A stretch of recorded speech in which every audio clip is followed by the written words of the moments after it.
The premise of killer animal movies is a source material which has been mined for a number of years, especially in the horror, thriller, or even comedy categories. You've got some which do extremely well and take themselves seriously, like Jaws. Then you've got some which are more comedic, like Lake Placid, but still with a great showcase of special effects and some gore in there as well. And then you've got some which don't take themselves seriously at all and just are total camp fests, pure B movies, and although you wouldn't necessarily praise them in a traditional scoring kind of way or on Rotten Tomatoes or anything like that, they do certainly have fans due to their just fun nature. Now, this particular movie could very easily fall into that third camp of just being a total B movie which doesn't take anything seriously, doesn't particularly have any level of quality associated with it, but is just so bad it's good or popcorn fun. The movie's called Prey in English, it's called Proie, I guess, in French. Probably butchered that, but oh well. And it's a 2010 movie, one which you don't really hear talked about that much. The fact that it is a French film means that Googling it is a little bit more difficult, especially with such a generic name as Prey, and there are a number of different movies that have had that name, which really doesn't help. But this is a movie which I went into knowing nothing about it. I saw it cheap, picked it up, see what it's like. And as it turns out, this is of course no Oscar-level film or on the same level as something like Jaws or even like Placid, I wouldn't say. It is, however, an interesting alternative to more mainstream English language options. And I do have to say as well, the quality of this film is surprisingly good. The acting, the visuals, the audio, the story itself, the camera work especially, that's usually a way that you can tell very quickly whether or not a film's going to be any good, and the camera work in this one, right off the bat, it's quality. It looks like a proper movie that people have put effort into, that they've tried to make good, and that's a great thing to see. If you go into a film and immediately see that it looks like it was filmed on a potato, that's not a good start. It makes you think, well, either they didn't have the budget to accomplish what they wanted, or they just didn't really care and it was made possibly for a quick buck, or just to be pure camp. Now, this film is not that at all. It does take itself seriously. It is a horror film. And the fact that it is a foreign film, if you will, for most Westerners, say British or American audiences, it does have a less Hollywoodized story, and the characters are not sugar-coated in any way. There are no real good guys in the film. There's just a group of people who feel, to more or lesser of an extent, like real people. They don't make ridiculous decisions in the film. They don't do overtly stupid things. They react, at least for the most part, in realistic or at least understandable ways. Now, the basic premise and the story of the film is actually very simple.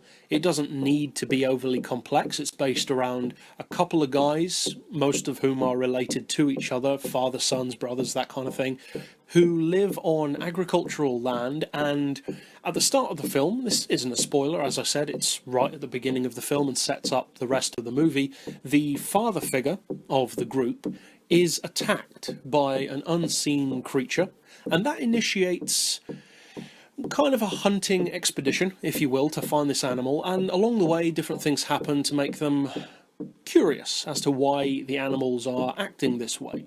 And basically that's all you need to know. You don't need to go into it any more than that. That's basically as complex as the story needs to get, and it's as complex as it does get. It's a survival-style horror film set with a very small group of people who are very, I would say, realistically portrayed for the most part. They're characters who, despite being simultaneously not necessarily likable, you do, strangely enough, still care about them. That's not easy to do, present non-likeable characters who you still want to live. I think they did that quite well in this film.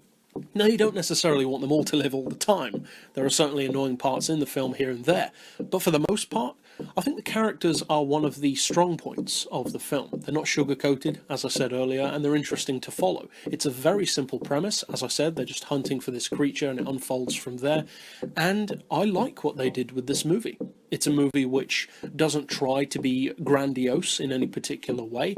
It's simple, and it does a lot with what it's given to work with. And the fact that this film isn't appreciated is unfortunate, because I would say this is better than many far better known horror films these days. And the fact that it is a French movie, of course with subtitles, kind of puts a lot of people off. And that's a shame, because there are some fantastic foreign films, and by foreign of course I mean non-English, that are brilliant. Some of my favourite movies are non-English films. Oldboy, for instance, the original, is one of my favourite movies. I also love Troll Hunter, which is, of course, not English either. And to be honest, even if I have the option of watching a dubbed version, I would rather watch the original language with subtitles, because dubbing is almost never as good anyway. Now, of course, that's down to personal preference, but the fact that it's not English does really hurt the film in terms of how many people will get the chance to see it, how many people will recommend it, and also just how many people will be willing to read subtitles. For some reason, a lot of people seem to find subtitles, even on English films, to be annoying. Personally, I don't understand that, because you actually pick up a lot of information from subtitles sometimes that you actually cannot hear when you're watching the movie, such as voices over a telephone conversation or voices in the background, which you'd never know what they were saying otherwise. And sometimes they're important points. But as far as what you need to know about the film, that's pretty much it for the plot. It's very simple, as I said, but it does well with what it's given.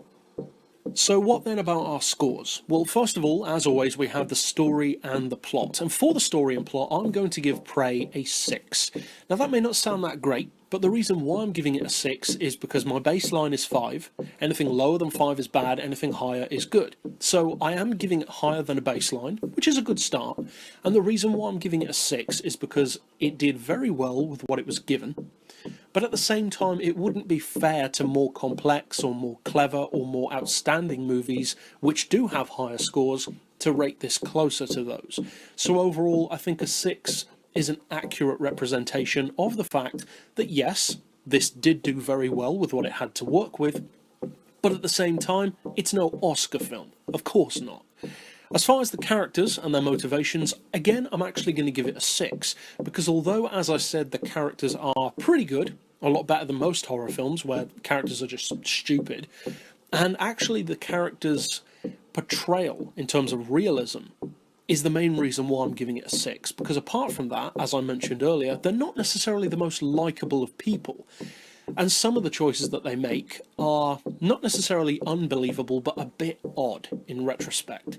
So it doesn't really hurt it in that regard, but similar to the story, it wouldn't be fair to other films to rate it even higher. But at the same time, I do want to acknowledge that I think as far as horror movies go, the characters in this one were better than you'd usually get. As far as the visuals, the special effects, all that kind of thing, I'm going to give the film a 7, because it is a bloody film. More bloody, I would say, than gory. There's a lot more blood than there is gore, and there's a big difference between the two. Personally, I love gory films. Bloody films, I don't tend to like as much, to be quite honest, because with blood, you can have blood everywhere, and eventually it kind of doesn't mean anything. Whereas with gore, you've got more going on visually. It's kind of like the comparison between something like American Psycho, which has plenty of blood, but then if you were to compare that to something like Saw or The Thing, where you have more gore than blood. I personally prefer gore. This film airs more on the side of bloody rather than gory. That's not a bad thing in this case, because it's more appropriate to the film and they didn't want to go over the top. And I like that. The fact that they're more restrained with the violence in the film, the gore, the blood, etc. is appropriate. It makes it feel more authentic and more realistic. So I'm giving it a 7. It was well done, it was believable, and it wasn't over the top, because as much as over the top gore is fun, don't get me wrong, I love over the top gore, it wouldn't have fitted in this film, because it's not an over the top film. It's a film which, as I said, takes itself seriously and presents things in a realistic way. So for that, it did very well. As far as the audio, the soundtrack, the music, again I'm going to give it a 6, because I didn't find the soundtrack overly memorable, but at the same time it was good. The music was good, the sound effects were good. In particular, the nighttime sound effects of some of the creatures in particular are good. They are ominous, even without necessarily needing music to accompany them. So overall, that's good. And finally, of course, for the most subjective category of the five, for me personally, is the rewatchability factor and the entertainment factor. And for me, I'm going to give Prey a 7, which is reasonably generous given that the other scores aren't really overly high compared to the scores which I would usually give a film that has a 7 on rewatchability. And the reason why I'm giving it a 7 is because I've already watched this film a few times and I still enjoy it. It's not a film which gets worse or better, I would say, over time. It kind of stays the same, but what it offers is clear, it's clear-cut, straightforward, you know what you're in for, you know what you're going to get, and if you want to watch a film like this again, you know that you'll get that same amount of value from the film every time you watch it. There's not really in-depth stuff to notice each time in the film. It's not that kind of movie, but at the same time, it definitely doesn't get worse with rewatching. Some films are great the first time, but when you rewatch them, you start picking them to pieces. That doesn't really happen either with this film. Of course, you can pick any film to pieces, but it's just not the case with this one. The story is so simple that what it does just works. So overall, that means that as a tabulation of all 5 categories put together, I'm giving Prey, or Proie, however you pronounce it, a 3.2.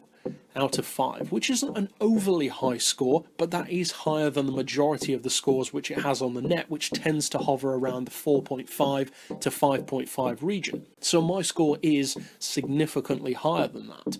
So overall, if you haven't checked out Prey or Proie, I would recommend doing so. It may not necessarily be an easy movie to find or to get access to, but if you do have the opportunity, I would recommend it. And if you're trying to look it up on Google, I would recommend using the French spelling and also include the year of the movie, otherwise you will have trouble finding it.